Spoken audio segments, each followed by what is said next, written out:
Hello everyone, एक बार फिर से आप सभी का स्वागत है आपके अपने यूट्यूब चैनल पर। आज की इस वीडियो में हम सीटेट के कुछ महत्वपूर्ण सीडीपी के प्रश्नों को लेकर आए हैं। तो चलिए शुरू करते हैं। आज की क्लास का पहला प्रश्न है, एक शिक्षक बालकों के जैविक गुणों तथा उनके पारिवारिक एवं सामाजिक वातावरण से अवगत होकर बालकों की किन समस्याओं को हल कर सकता है। तो आपका ऑप्शन फर्स्ट समायोजन, सेकेंड अनुशासन, थर्ड बौद्धिक विकास, फोर्थ ये सभी। तो आपका ऑप्शन फोर्थ करेक्ट हो जाएगा इन सभी को। एक शिक्षक को बालकों के जैविक गुणों एवं उनकी क्षमता, उनका पारिवारिक एवं सामाजिक वातावरण समझना महत्वपूर्ण होता है। इसके माध्यम से वह बालक की रुचि एवं उसकी क्षमता के अनुसार उसका बौद्धिक विकास कर पाता है, उसे अनुशासित रखता है एवं समायोजन कर पाता है। इसलिए आपका ऑप्शन फोर्थ करेक्ट हो जाएगा। प्रश्न संख्या 2, शिक्षण की आधुनिक संकल्पना के अनुसार एक अध्यापक को मुख्य भूमिका निभानी चाहिए। आपका जो ऑप्शन करेक्ट हो जाएगा, आपका ऑप्शन थर्ड करेक्ट हो जाएगा, कार्य सहभागी की। एक शिक्षक निर्देशित दोनों विधियों एवं प्रत्यक्ष एवं अप्रत्यक्ष अनुदेशन में काम लिया जाए तो शिक्षण प्रभावी हो जाता है। वर्तमान परिसंदर्भों में मनोवैज्ञानिक दृष्टिकोण से शिक्षक की भूमिका एक निरंकुश शासक कि न होकर एक कार्य सहभागी के रूप में है। तो आपका ऑप्शन थर्ड करेक्ट हो जाएगा, कार्य सहभागी की। प्रश्न संख्या 3, निम्न में से किसके अंतर्गत छात्रों की योग्यता, शैक्षिक प्रणाली तथा अन्य संबंधित सूचनाओं का क्रमबद्ध विवरण प्रस्तुत किया जाता है। तो आपका जो ऑप्शन करेक्ट हो जाएगा, आपका ऑप्शन फर्स्ट करेक्ट हो जाएगा, संचित अभिलेख। संचित अभिलेख के अंतर्गत छात्रों की योग्यता, शैक्षिक प्रणाली एवं अन्य संबंधित सूचनाओं का क्रमबद्ध विवरण प्रस्तुत किया जाता है।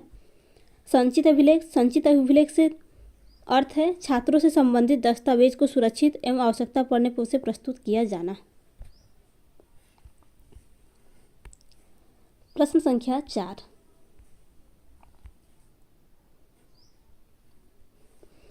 जीन पियाजे के संज्ञानात्मक विकास के सिद्धांत की किस अवस्था में बालक तर्क का अनुप्रयोग अधिक अमूर्त रूप से करने लगता है। तो आपका ऑप्शन फोर्थ करेक्ट हो जाएगा, आपका ऑप्शन फर्स्ट करेक्ट हो जाएगा, औपचारिक संक्रियात्मक अवस्था। चलिए समझते हैं। संज्ञानात्मक विकास के सिद्धांत की औपचारिक संक्रियात्मक अवस्था में बालक तर्क का अनुप्रयोग अधिक अमूर्त रूप से करने लगता है। प्रश्न संख्या 5, राष्ट्रीय शिक्षा नीति 2020 में किसकी स्थापना पर बल दिया गया है। जेंडर इंक्लूजन फंड करेक्ट है। सेकंड, बालक बालिका समावेशी कोष करेक्ट है।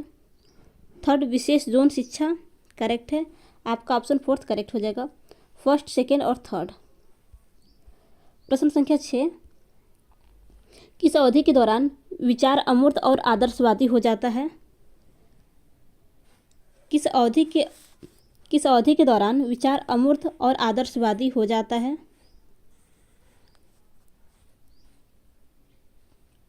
ऑप्शन फर्स्ट, शैशवावस्था, सेकंड, प्रारंभिक बचपन, थर्ड, मध्य बचपन, ऑप्शन फोर्थ, किशोरावस्था। तो आपका ऑप्शन फोर्थ करेक्ट हो जाएगा, किशोरावस्था। किशोरावस्था के दौरान विचार अमूर्त और आदर्शवादी हो जाता है। मानव विकास की सबसे विचित्र एवं जटिल अवस्था को किशोरावस्था की उपमा दी जाती है। यह 12 वर्ष से 18 वर्ष का काल होता है।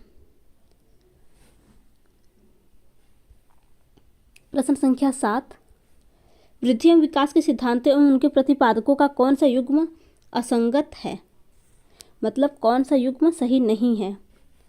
चलिए देखते हैं। मनोलैंगिक विकास का सिद्धांत फ्रायड, ये तो करेक्ट है, फ्रायड ने दिया है। सेकंड, संज्ञानात्मक विकास का सिद्धांत जीन पियाजे ने दिया है, ये भी करेक्ट है। आपका फोर्थ, नैतिक विकास का सिद्धांत कोहलबर्ग ने दिया है, ये भी करेक्ट है। मनोसामाजिक विकास का सिद्धांत स्किनर, ये आपका करेक्ट नहीं है। तो पूछा है कि कौन सा युग्म असंगत है, यानी कौन सा युग्म गलत है। तो आपका ऑप्शन थर्ड करेक्ट हो जाएगा।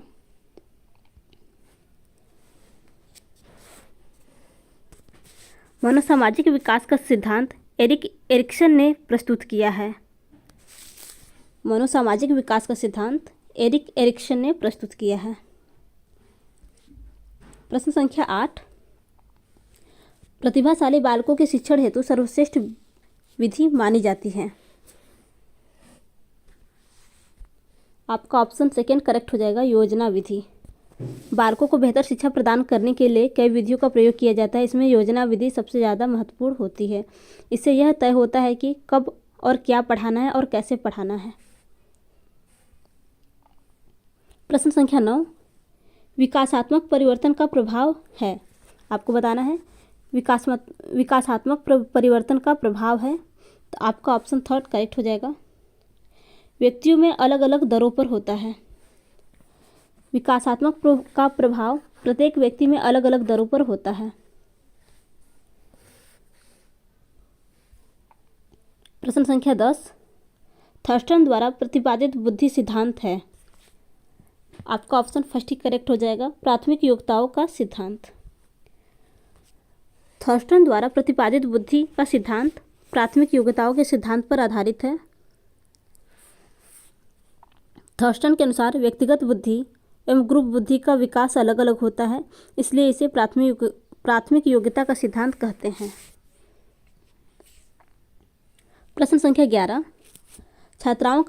छात्रों का सामाजिक सांस्कृतिक संदर्भ है। छात्रों का सामाजिक सांस्कृतिक संदर्भ है, तो आपका ऑप्शन थर्ड करेक्ट हो जाएगा, सीखने की प्रक्रिया में एक महत्वपूर्ण भूमिका निभाता है।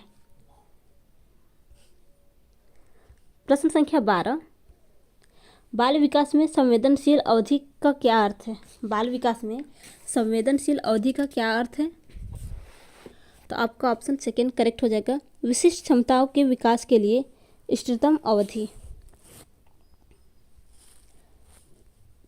प्रश्न संख्या 13,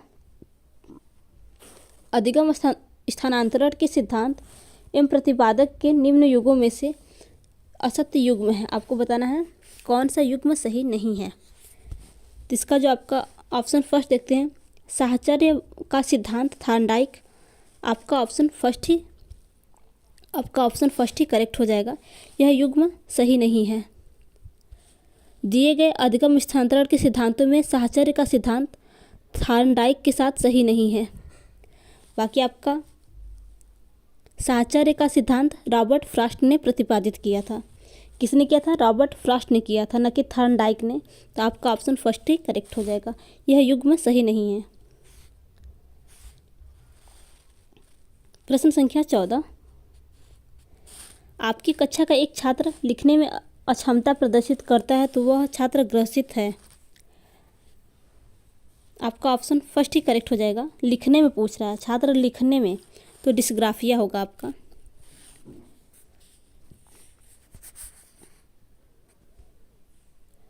प्रश्न संख्या 15, लेव वाइगोत्स्की के सिद्धांत में भौतिक वस्तुएं जैसे कैलकुलेटर कंप्यूटर के साथ साथ बौद्धिक ढांचे के लिए क्या कहलाती हैं? तो इसका जो आपका ऑप्शन करेक्ट हो जाएगा, आपका ऑप्शन सेकेंड करेक्ट हो जाएगा, सांस्कृतिक उपकरण।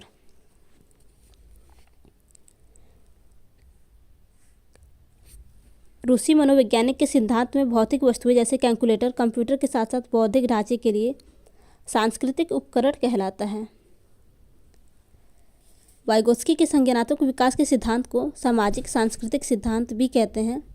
वाइगोत्स्की का मानना है कि हमारे स्वयं का विकास दूसरों के द्वारा होता है।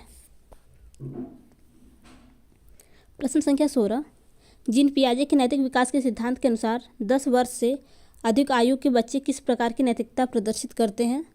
तो आपका ऑप्शन सेकेंड करेक्ट हो जाएगा, स्वायत्तता पर आधारित। जीन पियाजे के नैतिक विकास के सिद्धांत के अनुसार 10 वर्ष से अधिक की उम्र के बालक में अच्छी तरह से सोचने समझने की क्षमता, समस्या समाधान एवं नैतिकता का विकास हो जाता है। इस आयु की नैतिकता स्वायत्तता पर होती है।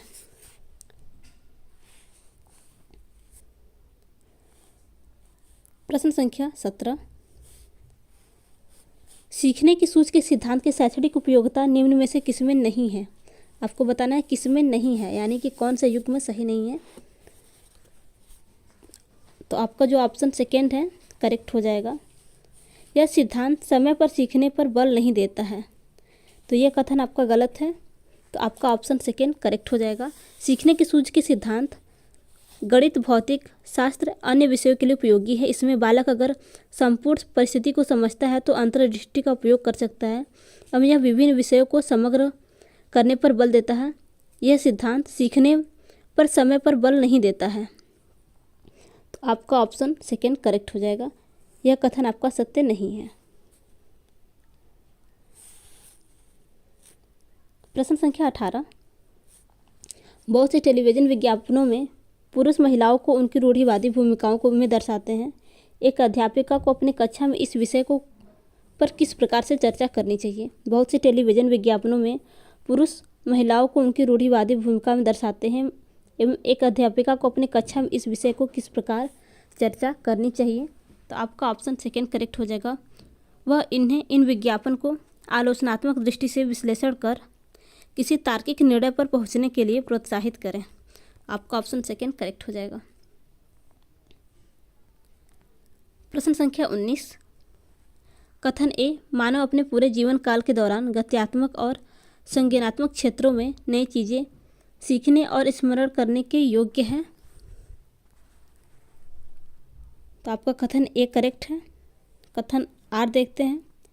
एक गंभीर रूप से पीड़ित बचपन के परिणामों के बाद वर्षों में आसानी से बदला जा सकता है। या आपका तर्क आर गलत है, तो आपका ऑप्शन थर्ड करेक्ट हो जाएगा। ए सही है तथा आर गलत है। प्रश्न संख्या 20। आप एक ऐसी कक्षा में पढ़ा रहे हैं जहां बालक बोलचाल में बहुत सी भाषाओं का प्रयोग करते हैं। निम्न में से कौन सी समस्या आपके कक्षा मिश्रण को प्रभावित कर सकती है? तो आपका ऑप्शन फोर्थ करेक्ट हो जाएगा। फर्स्ट, सेकेंड, थर्ड और फोर्थ, ये सभी उपरोक्त सभी आपके सभी ऑप्शन करेक्ट हैं। प्रश्न संख्या 21। स्कूलों में बच्चों की असफलता के लिए निम्नलिखित में से कौन से कारक जिम्मेदार हैं? भय और उत्कंठा करेक्ट है। उब और उलझन करेक्ट है। अप्रासंगिक पाठ्यचर्या ये भी करेक्ट है। असंदर्भित शिक्षा शास्त्र, आपके सभी ऑप्शन करेक्ट है। तो आपका ऑप्शन फोर्थ करेक्ट हो जाएगा।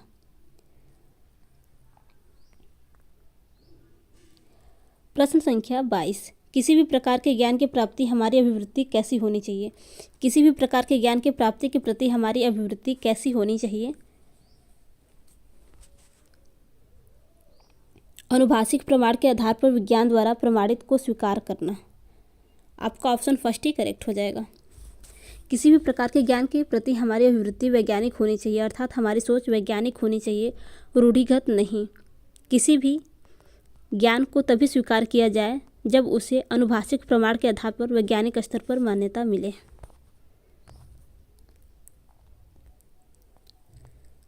प्रश्न संख्या 23। सीखने के आकलन के बजाय सीखने के लिए आकलन पर ध्यान केंद्रित करना सुनिश्चित करने के लिए इसमें क्या शामिल करना महत्वपूर्ण है? स्व मूल्यांकन करेक्ट है। सहकर्मी मूल्यांकन करेक्ट है। गुणात्मक प्रतिक्रिया ये भी करेक्ट है। मात्रात्मक मानदंडों के आधार पर छात्रों के बीच तुलना, तो आपका ये ऑप्शन करेक्ट नहीं होगा क्योंकि हमें छात्रों के बीच कभी भी तुलना नहीं करना है। तो आपका ऑप्शन सेकेंड करेक्ट हो जाएगा। प्रश्न संख्या 24। प्रश्नोत्तर विधि में यह विचारणीय है कि ऑप्शन थर्ड, छात्रों को प्रश्न के उत्तर स्वयं सोचकर देने को कहा जाए। आपका करेक्ट ऑप्शन हो जाएगा थर्ड। प्रश्न संख्या 25।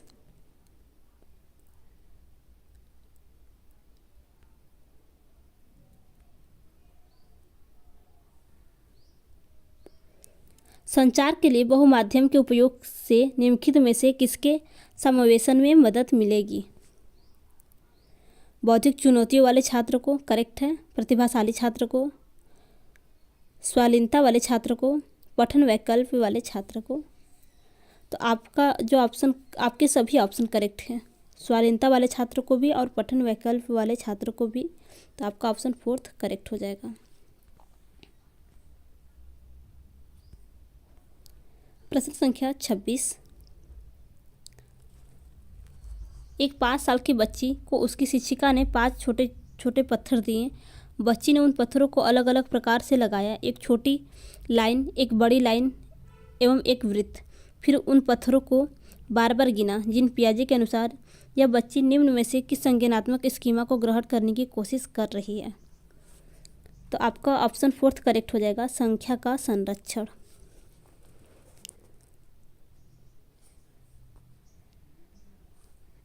प्रश्न संख्या 27।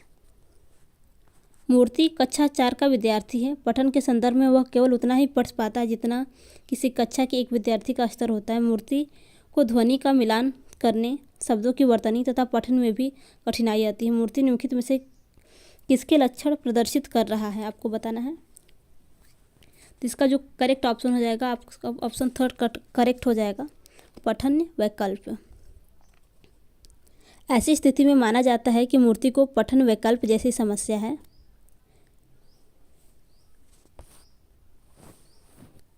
प्रश्न संख्या 28। बुद्धि लब्धि ज्ञात करने का सूत्र है। बुद्धि लब्धि ज्ञात करने का सूत्र है, तो आपका ऑप्शन 3 करेक्ट हो जाएगा। बुद्धि लब्धि यानी IQ बराबर मानसिक आयु बटे वास्तविक आयु गुणे 100। प्रश्न संख्या 29।